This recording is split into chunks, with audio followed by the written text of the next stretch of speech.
All right. Is this thing on? I think we're on. Are we on? I think we're on. Anyway, Maybe. uh,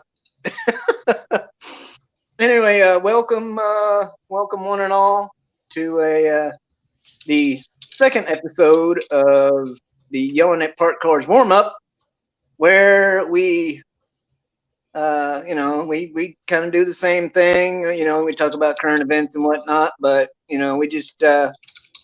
we just like to do a little bit of it here.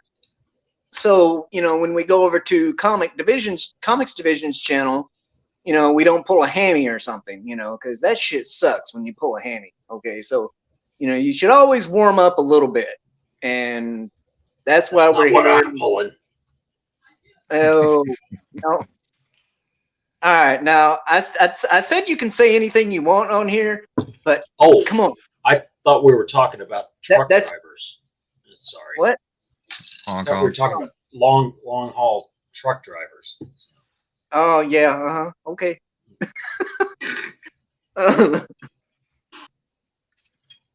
Anyway, so we're just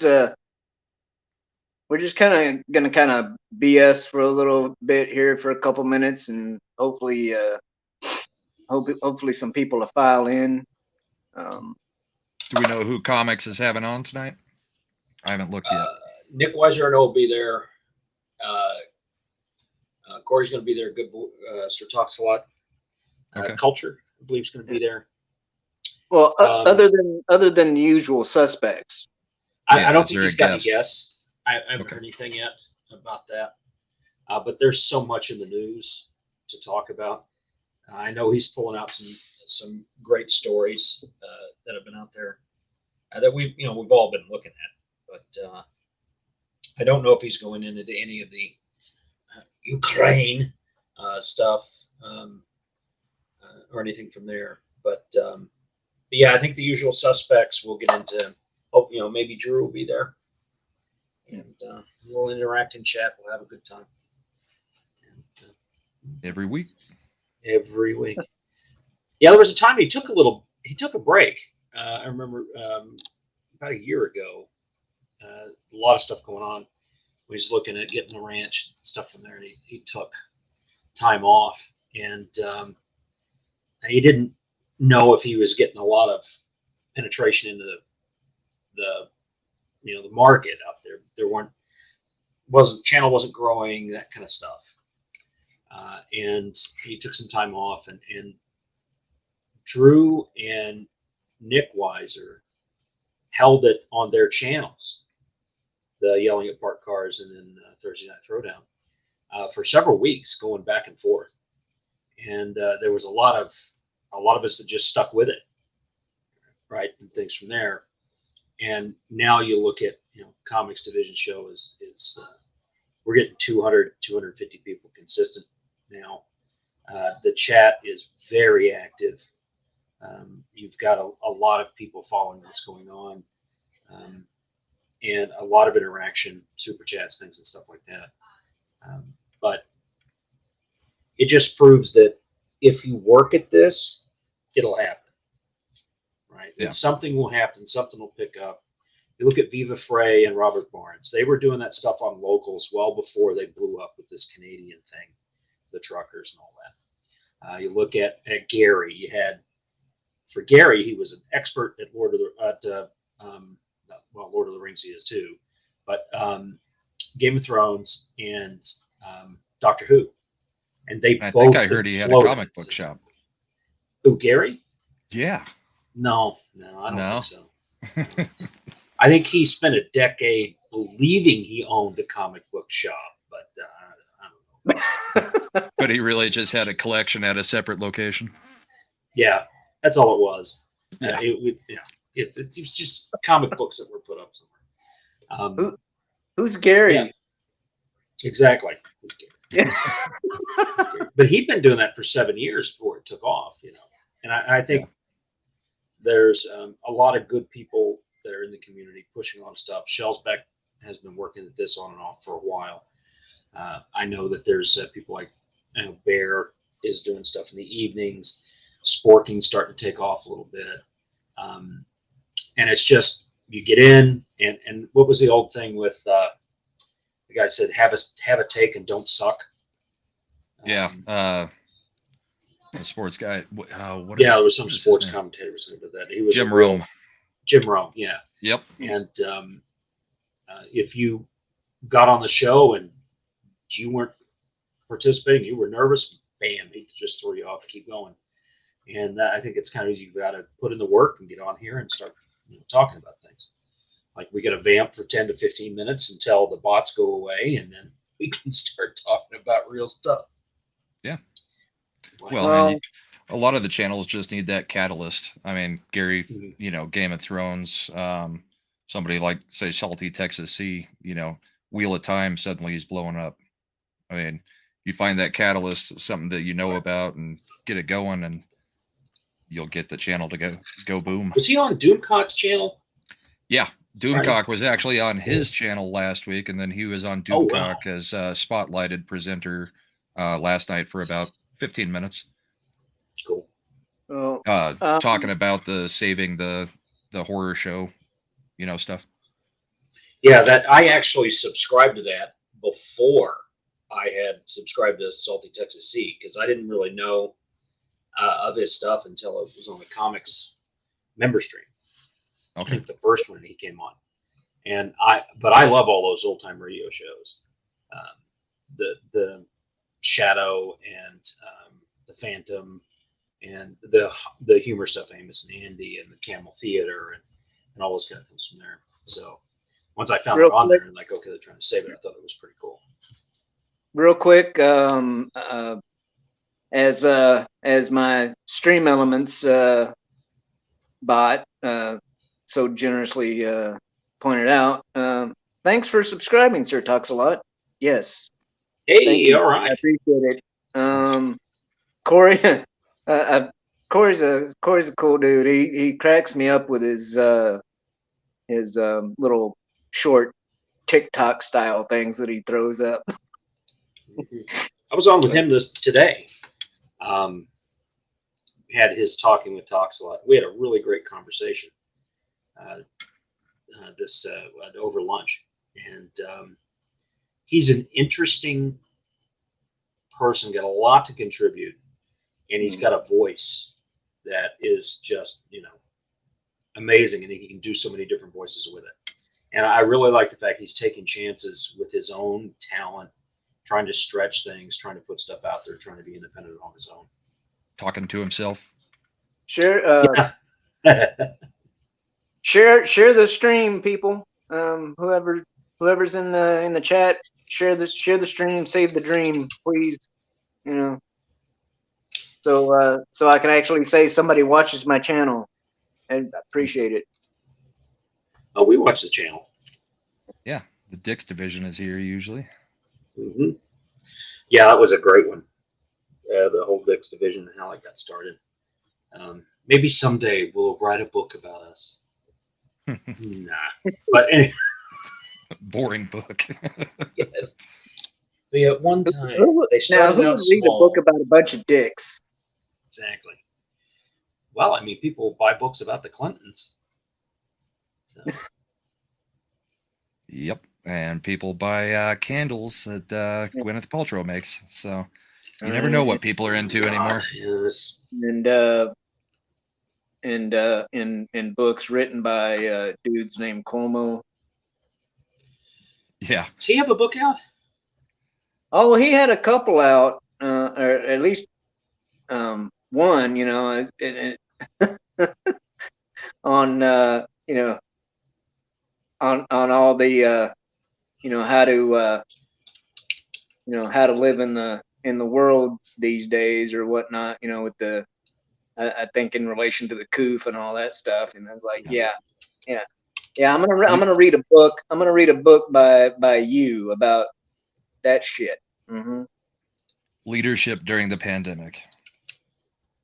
Yeah, pretty much. I mean, like I said, it made such an insignificant impact on me that I can't even remember what the title was or what, anything. And I'm like, no. Well, But the hilarious yeah, thing is, in the past few years, you've got it was Cuomo put out basically. a book. Go ahead, Shelby. Oh no, Sorry. I was just going to say it was basically a book about Andrew Cuomo saying, listen to me, I'm the greatest ever. Yep. This is why I should be president next. Yeah. Yeah. No, not anymore. He pissed off the wrong people. They came after him pretty hard. So you He was never a know. sacrificial lamb. Yeah. Yeah. I kind of think it was a case of them eating their own. It's like, oh well, yeah, you're kind of getting to be a little bit useless now, Cuomo. So, boom. I was in New York for a while and actually met the man on a couple of occasions through the job that I had there when I'm sorry. as mayor of the city. And, well, I mean, it's just like if Ron DeSantis were to come in, what am I actually going to say to the person? Mm. Yeah. I don't have day-to-day interaction with them. Their policies do affect what I do. We were just coming off of, at the time, he had just become governor. So Rudy was doing into Bloomberg, who talk about rhino and sheep's clothing. Just moving into that and all those things that were happening after 9/11 at the time, there was quite a atmosphere of friendliness for New York. A lot of trust, a lot of people helping people, and kind of okay, we had this tragic thing happen. Let's be better to each other and stuff from there. So I didn't see the man as such a problem at the time. It wasn't until all this stuff came out that I really even thought of it again. I moved, and then here he is making these decisions and flat out lying. I'm shocked at the amount of lying that has come out of this stuff. You find that certain documents were fabricated by political opponents, and you find that facts about a number of people who were passing away from specific things were hidden because they didn't like a certain person with a deep orange spray tan, right? So people died. Lots of people died because they couldn't get over their petty jealousy of somebody else or their hatred or whatever for that person. And it really drove home to me the difference between us as normal people working every day and the elite class. So I hear the right versus left argument. And I'm like, no. I'm a civil libertarian. I vote mostly Republican, have from there for a while. But I'm about civil liberties. I'm an individualist. That's what I'm. I believe in those individual liberties. You have the right to choose, the right to control your own body. And there are certain laws that we come together and pass that say you've gone too far, right? And if you're going to have those freedoms, you've got to take the responsibility of any kind of consequences that happen from them. With freedom comes responsibility. That's probably one of the great lines out of Spider-Man, though not one of my favorite comics, is, with great power comes great responsibility. Well, the freedom to be able to control your own life is a great power. This government that we have was a great power that was given to us by some really great men. And there were great women. And people say, oh, well, it was all white men.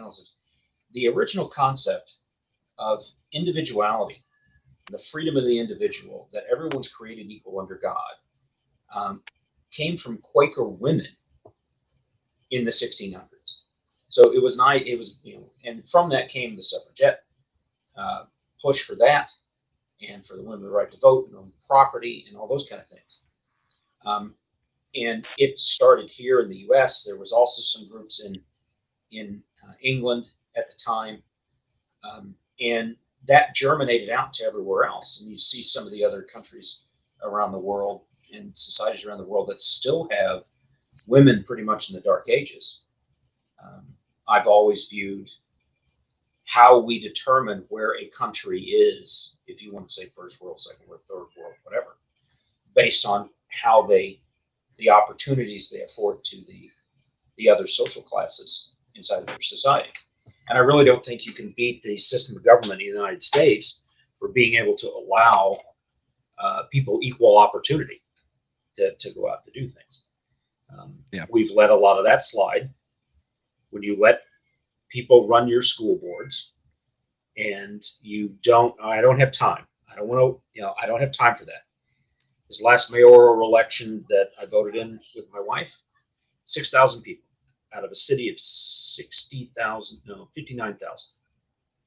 6,000 people voted among 4 candidates. And it was just awful.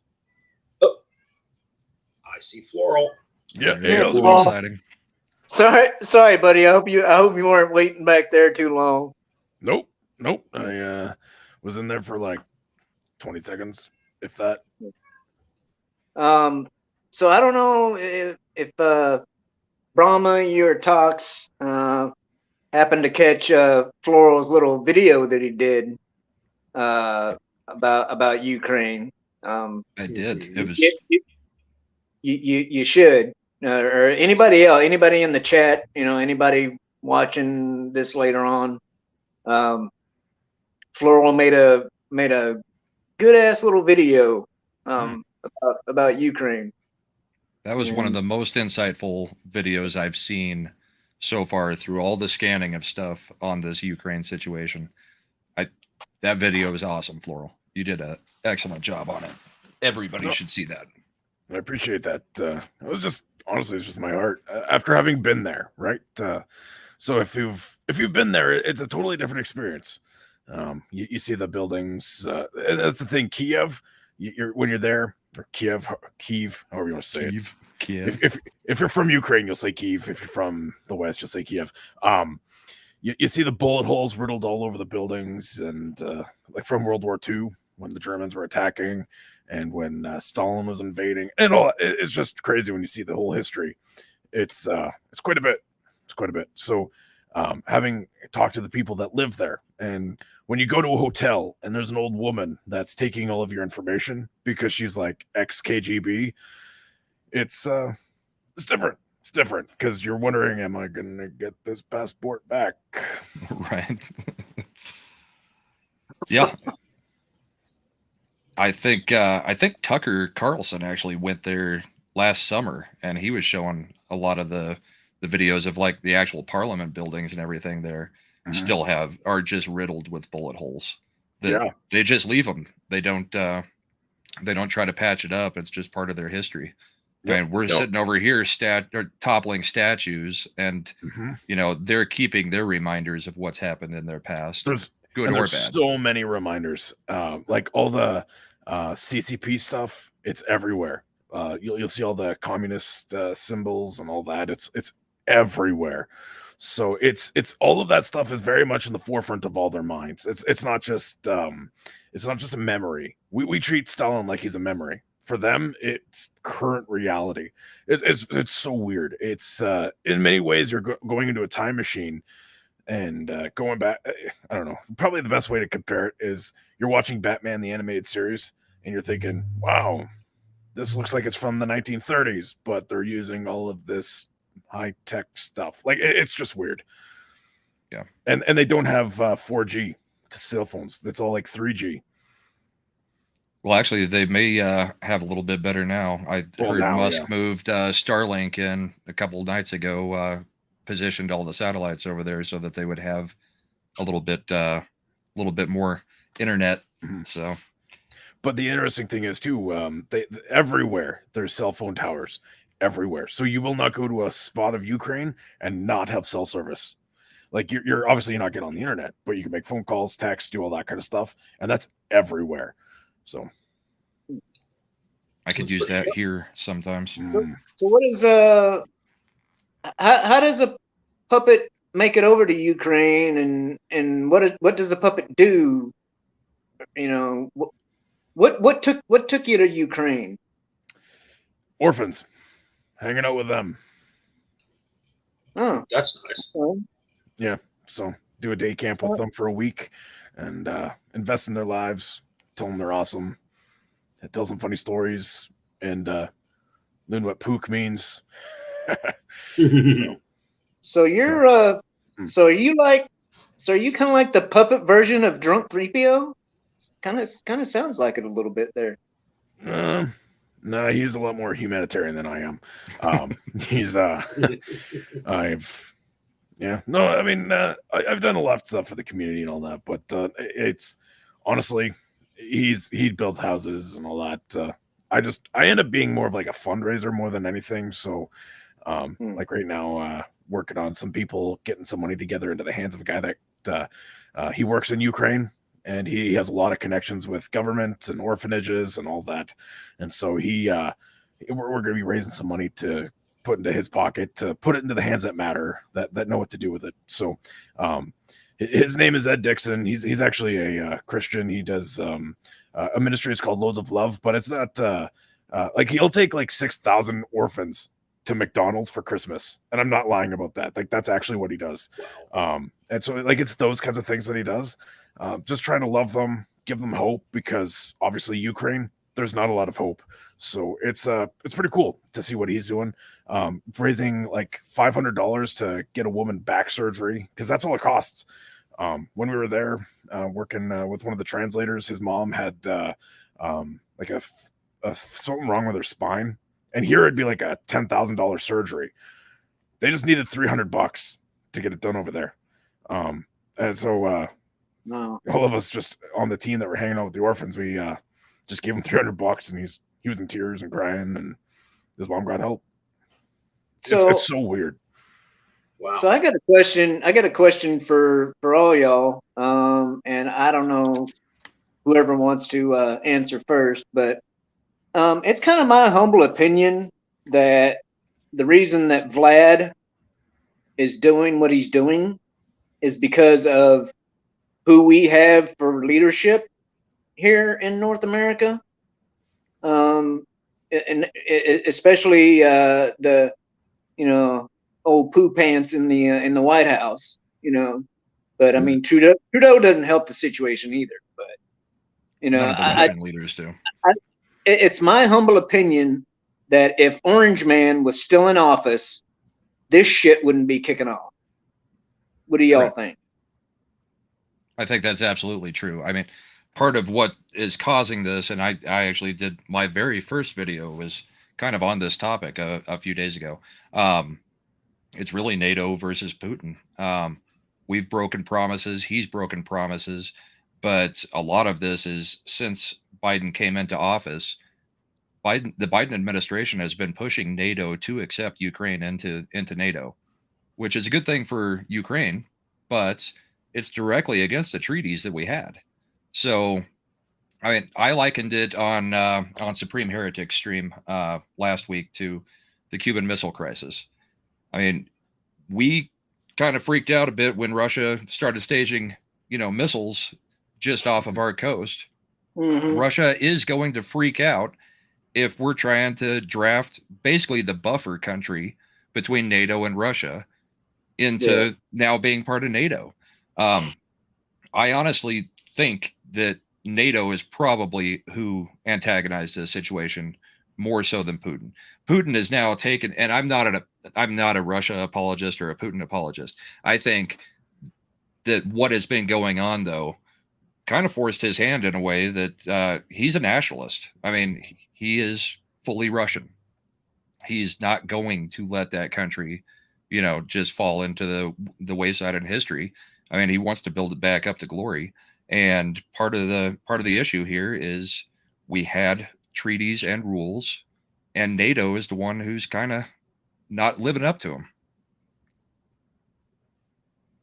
Anybody else?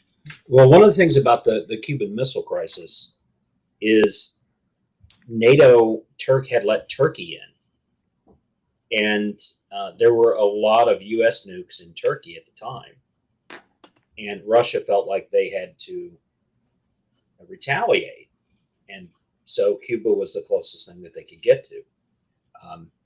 I grew up in that era and seen a lot of documentaries about it and things that were going on behind there. And Khrushchev was like, the Americans, we all had nuclear weapons, but Khrushchev said the Americans were not afraid to use them during that time. So you blinked from that standpoint. What my parents tell me about being around during that time is they didn't know any of that stuff was happening until after it was over. Now we've got this huge wag the dog thing going on, right? So here's Floral, who's actually been there. So that leads a lot of credence to what Floral's saying. Went there, did this, and working with the cost of the back surgery that you were talking about, the orphans that are there and how things are and the infrastructure and where things are from that standpoint. That's actual real stuff that we can believe. But I've seen so many things on Twitter. Twitter's just become that wretched hive of scum and villainy, right, at Mos Eisley Spaceport. I've seen so many things that have been made up. And you don't know, is it the psyop of the psyop that they've made this up, and they've made it up to tell you that they've made it up so that you don't believe what's actually happening, right? Is that what they're doing? Is that what they're pushing out there? Is that what they want you to believe? Because that is part of the whole Marxist manifesto is, number one, history starts today, zero everything out. And then you make them, no matter, even if they see the truth, they cannot believe it because they've been told so many things that have turned out not to be true from that standpoint. So I think that's where we are. Oh yeah, on multiple fronts. I take whatever I see on mainstream media with at least one grain of salt, if not multiple. Yeah. I think that I think there's some truth to what you guys are saying. I think there's now the people of Ukraine that they're expecting this for at least the last decade, which means that that far exceeds when I was there. So they were just waiting for the day that Russia would come in. They knew it was coming. It was just a matter of when. So now I think that there's truth in a sense that Putin wouldn't be doing what he's doing, how he's doing it now, if the scary orange man was there. However, I think he would be actively doing something, especially if the same conversations were happening. He'd probably massing up even more troops on the border, to be honest. I don't think he would do anything with them, but he would be doing a greater show of force as opposed to actually invading. He would be leveling up the threats. He would probably cut off supplies to the Europe. So he would make Germany suffer. He would make France suffer and put the economic pressure on those guys. He would totally reverse the game if he had the opportunity, if Orange Man wasn't there. But troops are cheaper. So invest your troops instead of screwing up your entire economy. Because he knows that they need him. That's the thing. He's not dumb. So it's... Well, I saw this little video clip of where Putin met with Trump, and they're in the the press room or whatever with the fancy chairs, and Putin walks in, and they both hold their hands out before they start shaking hands, like they ceremoniously do. And Trump, as soon as their hands clasp together, Trump pulls him in like a come here bitch, freaking just like like alpha male, freaking style, and it's like, I'm like, yeah, okay, yeah, that's one of the little things that I've seen that just makes me that reaffirms my belief that Putin wouldn't be doing that if Trump wouldn't be doing this if Trump was in office. I don't even know if he'd be quote unquote building up troops or massing them up near the Ukraine border or whatever, because Trump would get on the damn phone and be like, "Okay, Vlad, this is not going to work. You need to send them boys home, or I'm gonna kick your ass." Sorry, that's not. I don't know. That's my dollar store Trump impression. But It's I understand what you're saying, but when you see it, he's actually just really consistent all the time, right? So Trump always does that with everyone. It's not just him. It's with even like that little kid. Like there was videos of him doing the same kind of thing. He's actually a bit of a hugger. So you hear about reports of him at the golf course, and he does the same thing with people, right? So if you see him at the restaurant or whatever, so I don't think that that's so much a show of force. I think that that's just who he is. He's kind of a big teddy bear. He's a big mouth, but he's a hugger. yeah, So at the same time, when you're basically when you're meeting with the the freaking alpha bear of Russia, and you do that, you basically drag him to you. That's, come on now, that's but Yeah. Well, and there was another thing that kind of answers your original question on, would they have been doing it if Trump was still in office? Trump took all of the NATO countries to task about how much they were paying in, and he had the Nord Stream pipeline blocked. And Keystone was going to be opened. Now that when Biden got in and reversed all of that and let them have Nord Stream and got rid of Keystone, that put all of a large chunk of Europe, directly in the palm of Putin. He knows that they can't do much against him right now because he's supplying all their gas. So, I mean, that was a key chess move that let Putin go ahead and do this now when he would not have been able to do that because Trump was not letting that pipeline go through. Right. It changed the equation. So it's not just that it's Biden, it's Biden's policies are also doing this. Right. Yeah. And U.S. policies in general. Right. Yeah. So there was a point, I forget when it was, 80s or 90s, where we didn't like what the Russians were doing as a government. And we started putting in a huge import tax on our wheat going to Russia, because a lot of it in that area, the American wheat, we just, because of the capitalistic way of things were going, we grow a lot of it. And what happened is that they used that so much that Putin found a way to source wheat from somewhere else, right? So as you have all this technology, eventually it gets out, and then other people can have the same kind of yields and things with the wheat and other crops we do there. So what happened is that now all the U.S. farmers lost a huge market, right? That if you just left it alone, I think people naturally find inequality. We all need to be able to eat. We all need to be able to sleep. We all need to be able to stay warm, right? What makes what Floral did in going over and doing that and giving some happiness to some kids that may have had that. They don't know where that meal's coming from, right? Where the next one is and all of that. We're all trying to get to that level of comfort. And Jay, when he's doing his stuff, when he was down there doing it, he was, trying to get to that next level of comfort for some of these people, to let somebody know that somebody cares. Right? It's outreach that you can do and things. If we just let this stuff go, stop playing around with this, I think that things will naturally equal out. It's that individualism versus collectivism. Things from there. A collectivist will say, I can make things better for you because I know better. And an individualist will say, I'll make myself better, and then we'll come together on some common ground. And I think we've just been meddling for too long. You start playing that game of communism versus democracy after World War II, which is something that's been known for a long time. The U.S. doctrine in that. We didn't start doing the Pledge of Allegiance in schools until Eisenhower brought that in. It was all there. American propaganda is real.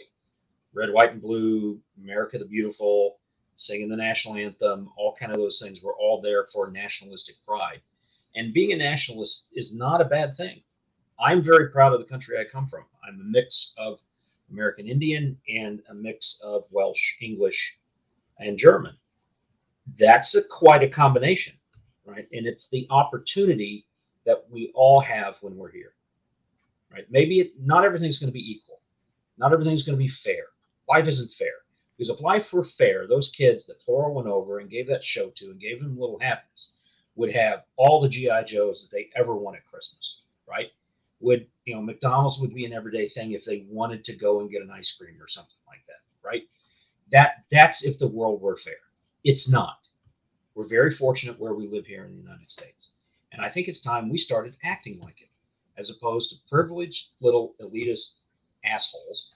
We need to start acting as if this is a gift we've been given, and we need to not just piss it away from that standpoint. But that's, you know, that's me from there. And I think that's what the country was founded on, was the ability for us to self-govern. And as I've said, it takes a lot of responsibility to do that. Well, we probably all grew up with the saying, life isn't fair. There's not many kids growing up in the US right now Amen to that. with that saying. Right. I mean, you were at the very beginning, you were talking about responsibility. And that's one of the biggest problems I have with the opposite political faction from where I'm at, is they don't teach responsibility of self. I mean, everything is actually anti-responsibility. Nobody takes responsibility for anything anymore. And that's part of the life isn't fair thing. You have to be responsible for yourself at some point. Not everything that happens to you Right. is everybody else's responsibility. So, And that's not, you know, I bad agree. things do happen, right? I Yeah. had my hips replaced at a young age because I had the growth plates on my hip joints slipped, and they were malformed and they ground down over years. Okay, sucks. But I live in a society where I had those replaced, and the pain that I didn't know I was in until they told me about it. And I was like, oh, that, you know, it was gone. My life's been so much better since then, right? I'm not taking the medications that make you feel numb, and so you can't really feel anything mentally or emotionally or physically from there. And it's all because of the research and things that's happened. It comes down to capitalism to a certain extent, you know, having the money to be able to do that. And I find I'm very fortunate I live in a country that can happen. So I sit there and I look back and say, I wasn't the athlete that I wanted to be. I don't think that I had my full potential and all that from there. Yeah, I mean, that really sucks. I don't like that.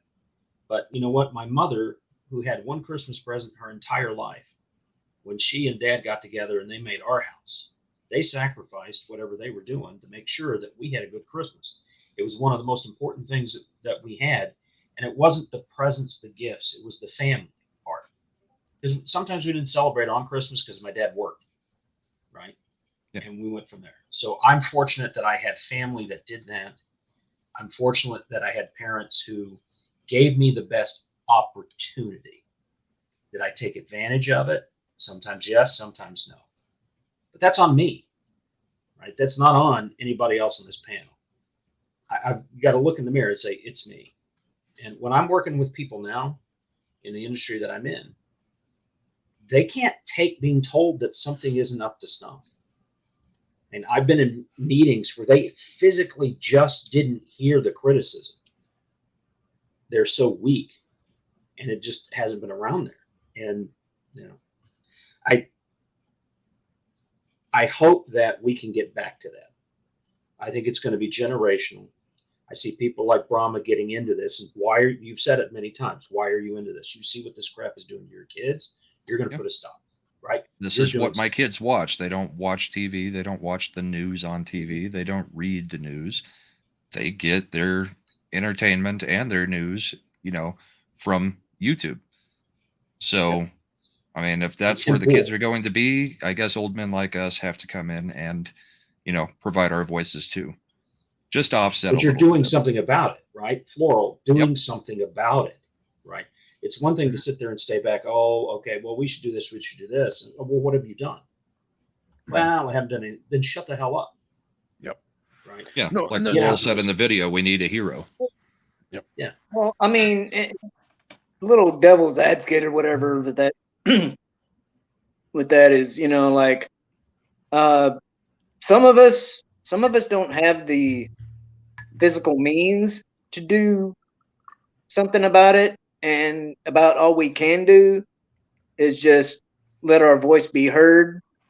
So it's well, there. I think That's still doing something about it, though, right? well, yeah, no, well, there's truth to that, right? So, one of the first things you can do is educate yourself, and then like, here's the thing, and I don't mean to say to contradict you at all, Shellback, but at the same time, having worked with lots of people over the years, people say like, "Oh, I don't have money for this, I don't have money for that," but instead of like going out and buying like a whole chicken at the grocery store and having 4 meals out of it, they'll go to McDonald's once.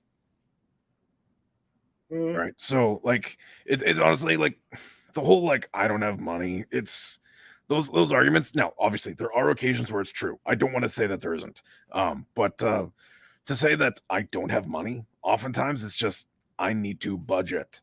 But also you need to know who you're giving to, and that's the other thing. A lot of people just don't know who to give to because you see things like World Vision, you see things like World Red Cross, you see things like there's a lot of crap out there where the money's abused and just goes into the systems, right? Like think about our favorite puppet president right now. He has his own medical foundation. How much money went into cancer research? Like nothing. So, but like all these people got tax receipts and they feel better because they're like, oh, I'm giving to cancer, but you gave to a bunch of bureaucrats. So, the big thing is it's knowing where you're investing. So do the research, find the people that are on the ground that know what they're doing, and they will make themselves known. I mean, or if you don't, I mean, I know a guy. Actually, I know a couple guys. One guy he works with older teenagers, so he had to leave. His name is Adam. He left Ukraine in the middle of the night with his family, taking all of the girl teenagers that he works with out of the country, and leaving all of the guys because they're all being conscripted. Right. And this just happened this weekend. Right. So, Mm. I mean, like when you know people where the money can go, where, and again, like $5 over there, do you know how far $5 goes? It goes friggin' far. Right. So for us, we're like, oh, it's like I can only give $5. Just give your friggin' $5. Like invest it. You're gonna help someone's life. Like that's a lot of gas over there, to be honest. Or you're gonna give them like an entire meal. It sounds stupid to us, but that could feed like an entire family. $5. So there's that, but also just like educate yourself, know what you're doing, and don't formulate a stubborn opinion based on no information, right? So I mean, we've already talked about the misinformation of the media, the propaganda, all that. It's all real, right? So make sure to sift through the crap, realize that these are real people that we're talking about. It's not just ideology. And so, as much as I understand and I agree fully with taking personal responsibility, there's also that communal responsibility element. We cannot ignore that. So, like, it takes a village to raise a child. There's truth to that, right? That's not communism. That's people taking responsibility as a community Right. for that individual. So realizing that we have to care, we have to invest as a team, as a group, that it takes all of us moving forward together. Now you need to have those shared values and common goals, but you need to hash through that. Realize like, hey, we're dealing with people. We want to see people changed. We want to see their situation get better. And you're dealing with hundreds of years of history and great emotions and feelings and all of that. So, like Ukraine is I used this analogy the other day. It's a conglomerate rock. If you know anything about rocks, okay. So a conglomerate rock is where you have all of these different rocks from different areas, and they all got together and they all became cemented together over time. Right. So you go to the beach, you find that stupid rock. They're like, wow, this looks like it has a whole bunch of rocks in it. That's because it does. That's called a conglomerate rock. Okay. So that is Ukraine. Ukraine is a conglomerate rock. It's a whole bunch of random crap all thrown together into one thing over a period of time. And you got what you got right now. And that's what you're dealing with. And so that's why the fragmentation is so weird. That's why it's all of these different opinions. That's why there's like you have the old ladies that are working at the hotels collecting your passport, whereas you talk with the kids from from the town next door, and they're like, "Hey, let's go to Europe because we could be free. Let's get an actual education. Let's stop starving. Let's not die." But the old woman's like, "Yeah, we should die for our country because it matters." So it's just there's a lot going on. They have some values that we don't, that are a lot better, because they're like okay, so they're like not lazy at all. When we were over there and we were playing soccer with those kids, okay, Mhm. like all of us from Canada, we would just sit there. We'd watch the ball roll away. You know what they would do? They'd get it. Mhm. Right? We're not like, those guys would take initiative. We would just sit there. And then the conversation I had with one of the translators, I said, so, wow, like, you guys just go and get the ball, eh? We always wait for someone else to go do it. His genuine response is, yes, you guys are lazy. And I was like, that's true. I can't argue that. Mhm. So there's a lot going on. That's all I'll say there. I'm done. Well, I you mean, get that. I'm- Yeah. Go ahead, Shelby. I'm all for being for your country. I mean, that's one of the things I've got on my damn channel banner. Is part-time pirate, full-time patriot. Mhm. So I mean, I in a way I can understand about fighting for your country. I don't know about dying for it. Because I mean, once you're dead, you can't really do anything. But you fight for your country and just do your right best there. not to die. Right there, you know? that's the difference, right? Because when you think about Ukraine, again, they don't really have a national identity. Like, they've been thrown together and they've been fought and torn apart by all these different regimes and factions. And the last regime that relatively had them have some success, if you will, basically, if you ran from the fight, you were a coward, and if you didn't die for the country, you were just shameful, right? So like, your response there, Shellback, again, and I don't mean this as any disrespect or anything. They would just say that you're not a patriot at all, The because cost of freedom is often blood. Well, Yeah. I'm not, and I'm not saying run away or whatever. I'm just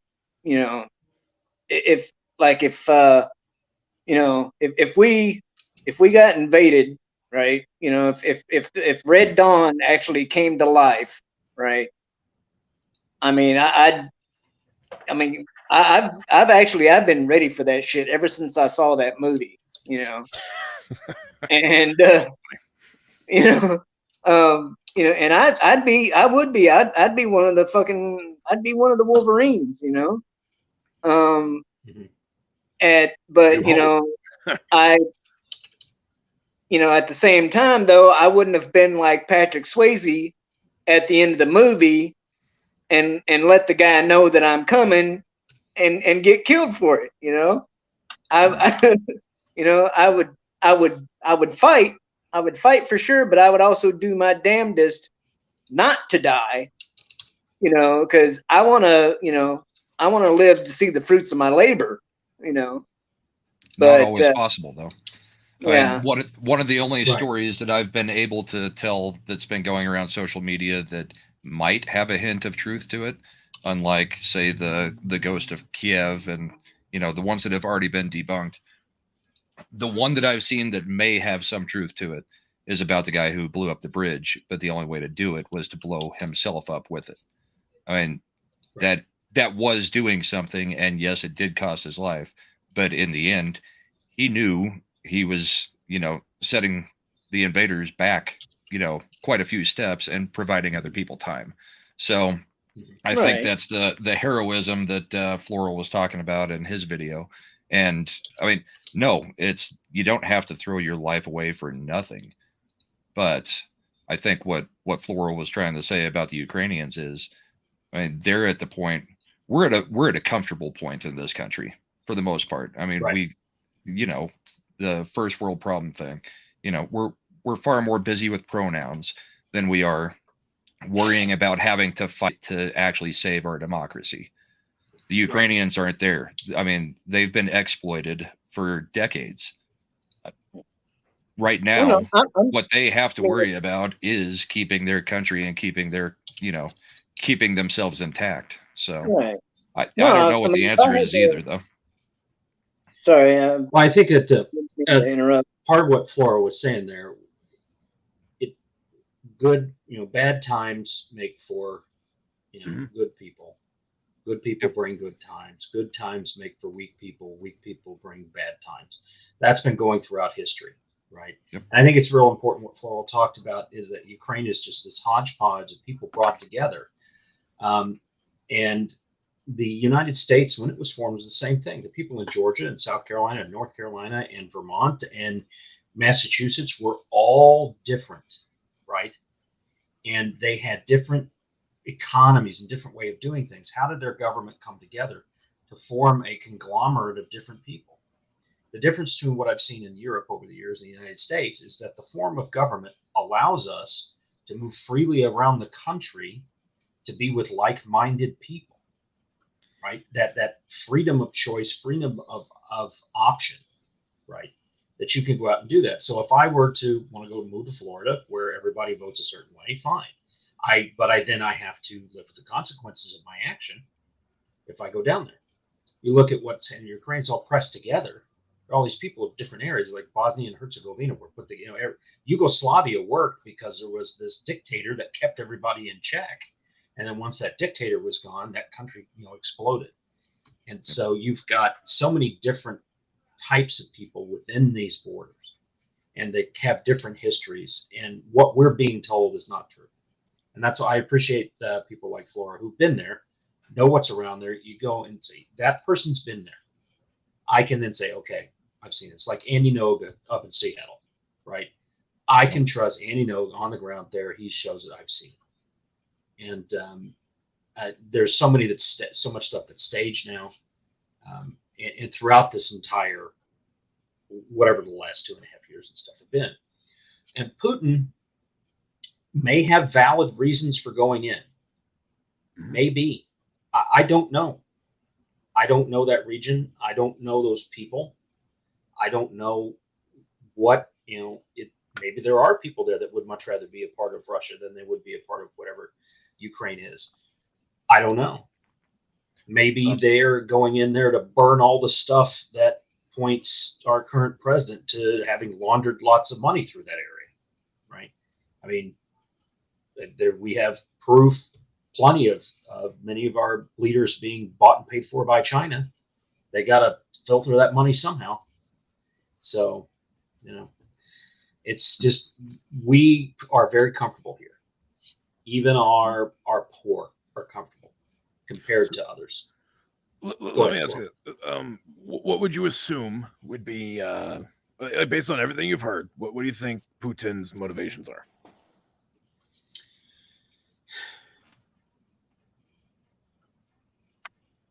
To solidify his own position of power by making Russians believe he's doing what's best for their safety. I think this has been a couple of years of let's do what's best for our safety, except now, come March 1st, the COVID's going to disappear because the masks are disappearing and all that stuff from there. I think that's what Putin's reasons are for going in. Whether or not he's sincere, I can't tell you. Whether or not there's a real threat of security, I can't tell you because I don't have any experience in that region at all. All right. And what I'm not going to do is listen to people who haven't been there or watch some channel where somebody, which was it Fox? Was it Fox or somebody else, CNN or whatever? The person was in there with the helmet and the flak jacket, all that stuff. Yeah, and they were So- hundreds of miles from any of this stuff happening, right? Yep. Okay. So yeah, Can I?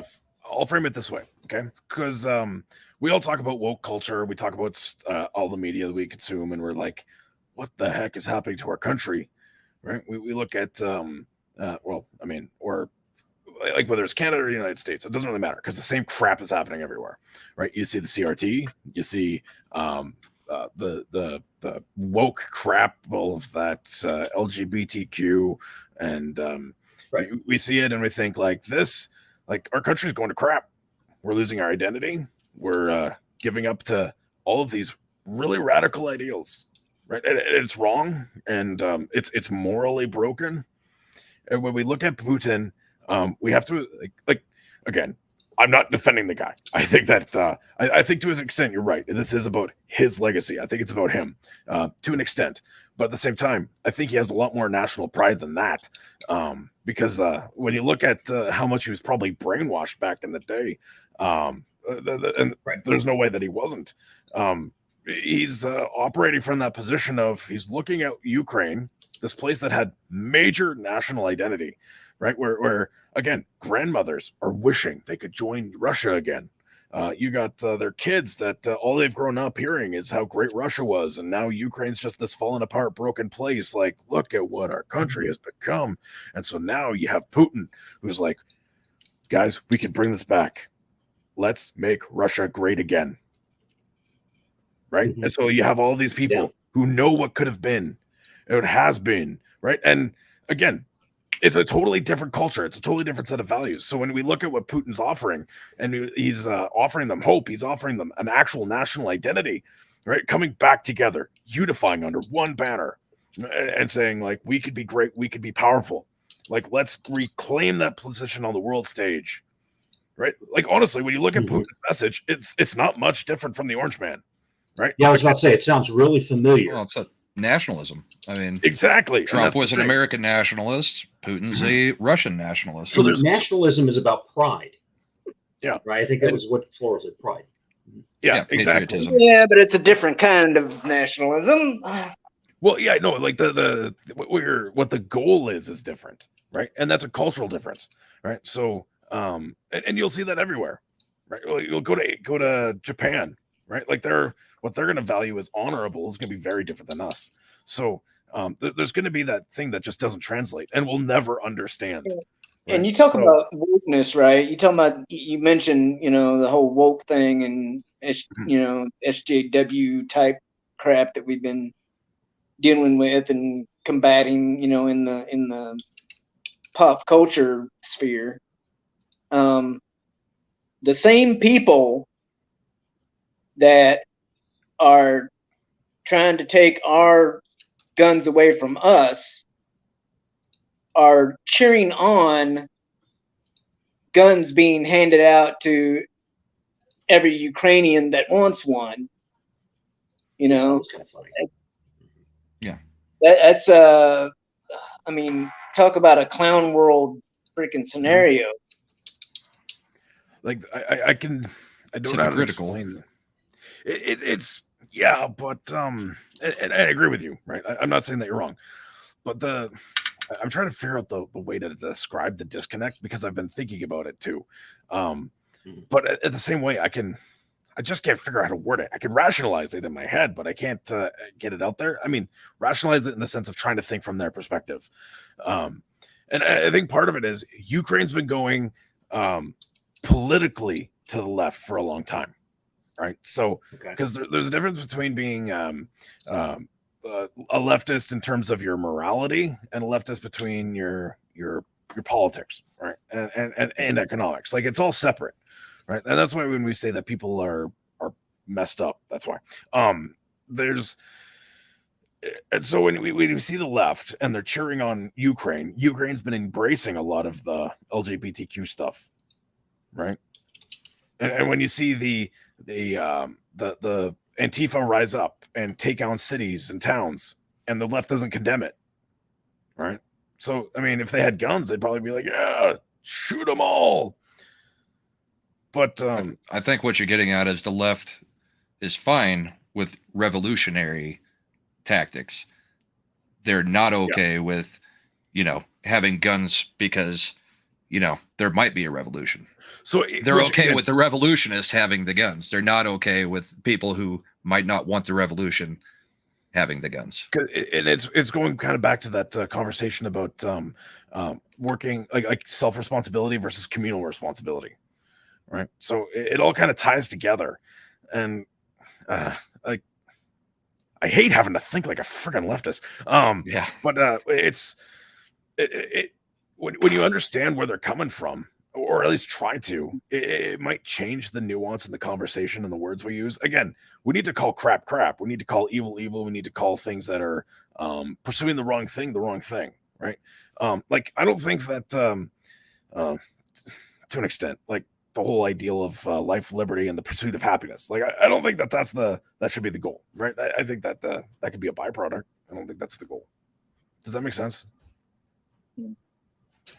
Yeah, I mean it's hard. It's the individualism versus the collectivism part of it. Okay. What I see, what happened up in Canada, we know better than you do. Fauci, I know better than you do. Turns out he was a lying sack of shit, but I know better than you do. You should do what I tell you because I'm more intelligent than you are. I have more experience than you do. I know better. As opposed to, here's the guidelines, decide for yourselves. Right? Here's the equalness of opportunity. You're not all going to win. Go out and do that from there. Oh, and that's what we've said about the news for years is right. Back in the day, the news used to be, here's what's going on. You decide what to take from that. Now it's, we're not going to tell you what's going on. We've already made the decision. Here's what we're going to let you know. Well, who's that jackass on CNN that just basically said that stuff? Reliable sources, dude. Whatever. The Yeah, he came out and he said that. Well, we're here to tell you how to think. Brian freaking Stelter. Jesus. Yeah, and I'm like, dude, he's too dumb or too hook, line, and sinker into this stuff to even realize that he's carrying Did he just water. said the quiet part out loud. Right. So what is that? If you watch CNN, what does that mean? They need to get CNN out of schools. They need to get it out of the airports, because if the people who are saying the news are that brainwashed, then at that point, what do you have? You just have propaganda like they had in 1984, and they're doing indoctrination like they do in A Brave New World. Right? Well, yeah, we don't have a state-run media, but we do have a media in this country that is handed, arm in arm with, one side of the government. So it's not the same as a state-run media, but they're voluntarily being a state-run media. I mean, that's the scary part, and people don't notice. But like, just to back it up a little bit, though, the whole, thing with like the Second Amendment, the right to bear arms, and the amount of people that are, the people that want to revoke that, and take away, they want to take that liberty away from us, are the same ones that are cheering on that very liberty for the people of Ukraine, and that's just, I don't know, that's one of the things that irritates me, and it's like a freaking it's just freaking moronic, but I mean, that's the two-faced nature of how they are, right? Yeah. They're not there to be fair. They're not there to be open and about any of this. They're there to get you to do what they think is best for you. And so in the chat, there's a couple of statements that have been made that I'm like, yeah. So which one do I want to hit first? I don't know. So this one, Ukraine had a Obama puppet government put in 2014, and which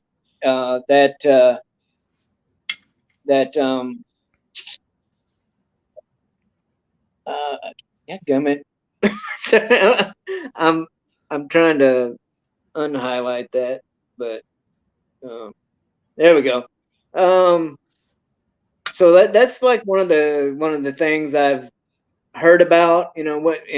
Call it conspiracy or whatever you will, right? But that that puppet government, or like uh NWO, freaking New World Order, Great Reset, freaking uh you know globalist, all that crap, right? um that's some of the stuff that I've heard about in relation to Ukraine and NATO, actually. About there being like a bunch of globalist type people in NATO, and that's why they want Ukraine, and that's why Putin doesn't, or that's why Putin is might be part of the reason why Putin's doing what he's doing, is to kind of put in a throw a monkey wrench into the globalist one world government freaking uh, plans or whatnot. What do you guys think about that? Well, I think most of the Western governments are corrupt. I think Klaus actually did say that he's got people in cabinets in every one of the major Western governments. Again, I think it still goes back to most of the countries in the West, or that we think of as the Western countries, are comfortable. Russia's had it pretty rough since the Soviet Union broke up. Ukraine has had it rough too. I don't know how to think like they're thinking.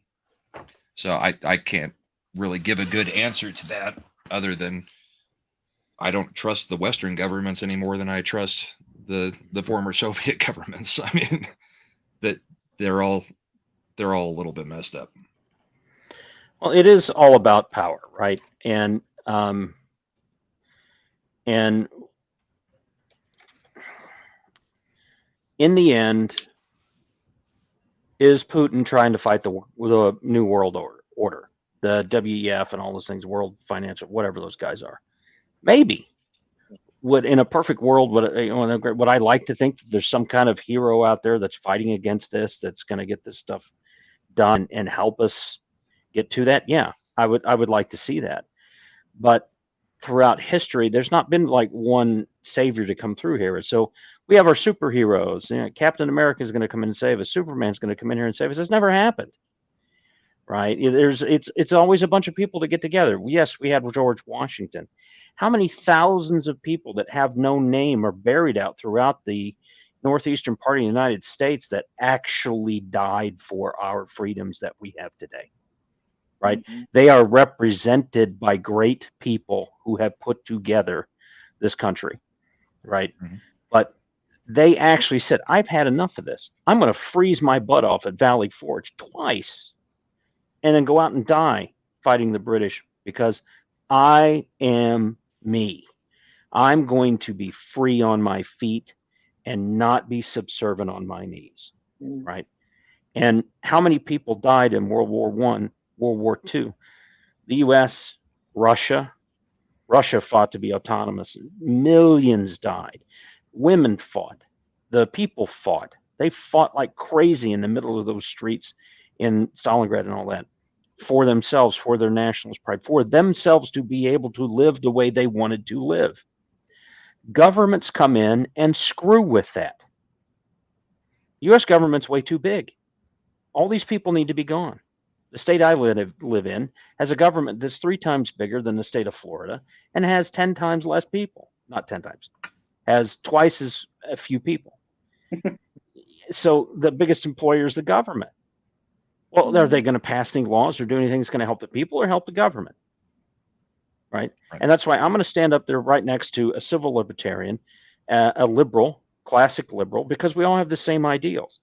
Maybe we have a different feeling about who God is, or if even God exists. But you know what?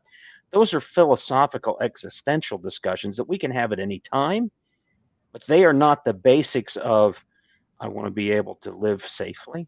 I want to be able to protect my family. I want to be able to laugh, have fun with my family and feed them, have opportunity to improve myself if I can, and have a better life. So It's not okay. that you're going to get that, but Can go I- ahead. Go ahead for it. I just want to push back on that. So, what if you fundamentally disagree and it's from God that you get all that, right? Right. And it's not that that's an existential. It's not philosophical. It's literally the root of who you are, right? It's literally the foundation you build off of, right? Because that's a big deal, right? Because if you're trying to remove that away from the conversation, then you've just totally disenfranchised a great group of people, and you're saying like, hey, what you think, it doesn't matter actually. It's what you're doing that matters, but the reason why, the motivation. Whereas I think Putin, I think that personally, I think that he just doesn't give a damn. I don't think he cares at all. I think that he doesn't care about left, right. He's just like, Russia, we're awesome, we win, and so when we think about like coming together and working together, I like you got to kind of go back to the core of who you are. It's not as simple as like we all just want to live life. It's what's motivating you to live your life. What's the core of that? Who are you really, like, to the core? And where out of all of that, like, what is good, right? Like, is good actually feeding your family, or is good actually taking times where it's not, right? Like, there are going to be times where you sacrifice yourself, lay your life down, lay your family's life down, because that's the greater good, right? Right. So I think it's just far more complicated than that. You know what I mean? Again, I don't want to be rude or like say like you're wrong. Well, no, and it's nuance. Religious. So the entire idea of individualism and individual freedoms came from Quaker women who were very devout and religious, and it was a religious item. So they say that God gave us the individual rights to be who we are and to live our lives. That's where that basic thing came from. So I'm not separating religion or anything from these things. Those are in addition to. I was just picking on that because that's what you brought up. That's no, all. and that's fine. As an analogy. These are the discussions and stuff that we have along those things. So my mother always told me it's freedom of religion, not from religion, right? So there's some kind of religion stuff. You can do what you need to do there, and there's respect that comes out of that. How you want to live your life, I can respect that. There is a line crossed that we come together as a people, and you might common good. I hate to use that term because it's been so overused in bad ways, but the reason that you get together into a city and have water and services and sewer services and things like that is for the common good of the people that you live with and that you live around. So there are aspects of both that you have to have when I say collectivism and individualism. Oh yeah. But the equality of the person in front of the state, when you go and let's say you go to court, your peers, and you're judged by a group of your peers and things and stuff like that, instead of going up in front of a crown that just says this, right? Like arbitration is a very bad thing because of that and all that. In areas such as what Putin's doing, yes, he's saying, Russia, great, we're doing this. We built this stuff. Look at what we've done. He's been president of Russia for how many decades at this point, right? So is he going to say, yep, good, and does he believe what he's doing is right? Probably. I don't know him. I don't know where his motivations are. But yeah, maybe he does. And what he thinks is this is a right thing for the Russian people. And if that's what the Russian people believe, knowing him, it's not for me to tell them they're wrong, right? And whatever they do from there, if they follow him into this and they keep him in power, okay. But that gets into the question, are there truly fair and unbiased elections in Russia? The guy's been the president of Russia for how many years? Is that really true? How many of these elections in those areas have been fortified, right, to have the same people in power? I mean, there's absolutely no reason and I'll bring this to the U.S. here, why Nancy Pelosi has been in the U.S. House of Representatives for 40 years. At that point, if you let people be in the House of Representatives for that long, they're just senators.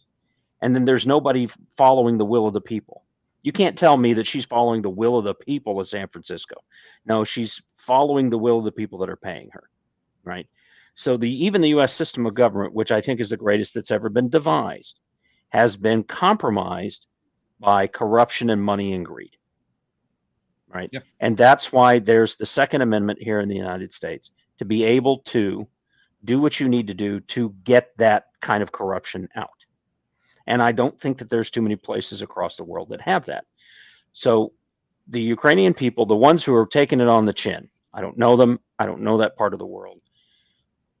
Are they getting hammered because of this? Yeah, I'm sure they are. Do I think that's bad? Yes. What can I do about it? Right now, for me, not much. We're on having a discussion about this. I've heard about what Plural does and things from there. I will be giving a donation to that because that's what I have, right? I donated to people who do this and they do that. I get into other things like forced circumcision of women that happens throughout the world. That's something that's very passionate for me and my wife. We actually get involved in that. We actually volunteer at food banks and do stuff like that. So that's what we do. Things from there. But I also raise 5 kids. So I look at the 5 kids that I have there. My job was to raise them. And my job was to raise them to think for themselves, to stand up for themselves, and to not fall for this level of bullshit that comes from their government. This is what the government's about. Teach those civical things from there and to teach them about their heritage and where they came from and let them have the tools to make the decision that's best for them. Mm-hmm. Right. And that every individual in what we do and each individual contributing in their own way to what's going out there. Right. Mm-hmm. The skills that you had, Floral, and being able to go over there and do that, you're doing it other places as well. You are doing and taking your part to make the world a little bit better place than when you left it. In the end, if a million of us do that in the same direction, we make a huge difference for a specific thing, right? Mm-hmm. So if we all focused on, we are going to raise money for this part of Ukraine, and we're going to take these kids out of here, we're going to move them over here, we're going to have them with families, we're going to make them into job training and make sure they get into that, maybe vocational stuff or whatever. We focused 1 million people pledging $100 each, we can get a whole lot done for those people, right? So, but it's the individuals that start that seed and germinate that and move that thing up to make that happen. That's an example from there.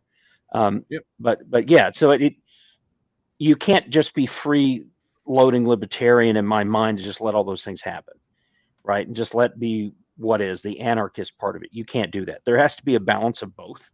Mm-hmm. And the trick comes in there's going to be corruption in government. It's going to happen. Where's it going to come from? And do you have the tools to fight it when it happens? Like, how many courts do we have now? Look at Alex Jones. That man's First Amendment rights have been devastated by the Supreme Court of the United States. He is the only man that's ever been in the United States that does not have the right to free speech.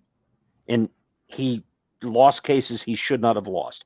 They went after him because he was Alex Jones. Trump, they went after him because he's Trump. Right now, they're going after Putin because he's Putin. He may be doing something bad, but he's the big bad right now. COVID's out the window. Yeah. Now we got this. Hey, it's just the next thing. Right. So I just want to touch on something. Like you're talking about working at the soup kitchen and all that kind of stuff, which is great. So there's this philosophy, and you brought it to memory, theory, whatever, philosophy, theory, teaching. Do for one person what you wish you could do for everyone, right? So if you wish you could feed all the people in Ukraine, find a guy next door, feed him. Like, and that's the thing. Like you can't do everything, so don't try to. And I mean, do what you can. Each of his own. Do what you can. That pay it forward method. That would. And yes, Toxic Man Flu, I understand all that stuff. Pay It Forward was a great film. It was a great film because the innocence of well, okay, we're just going to do this. You're going to do that. I'm going to do something nice for somebody else. Right. And it's a giving of yourself to another human being that tells them they're worth it. They are worth something. In the end, it comes down to, do you feel worth something? Do you have worth? Do you? I don't want to be given free things. I want to be given a job. I want to work a job. I want to learn how to turn wood and do some things on my own and make some things for myself. And yes, the chair may be a little off kilter, but I made that. I did something. I made something of worth and of value to me. And what I see happening with what the news media is doing and what I see on social media and things like that, we're taking the value of people away. We're making them a commodity. All this big data stuff that's been happening, and Google's been grabbing it. iPhones, if you have an iPhone, it doesn't turn off ever. It's always communicating. And you may think you have it off, but it's doing a low-level Bluetooth to other iPhones. And it's constantly telling Apple where you are and what you're doing. Right? It stores it up and it goes from there. They take all that data and they run your life. Right. Well, you can't take the batteries out of your phone anymore. No, that was intentionally done for this very reason. Yeah. Mm-hmm. And so, they know where this is.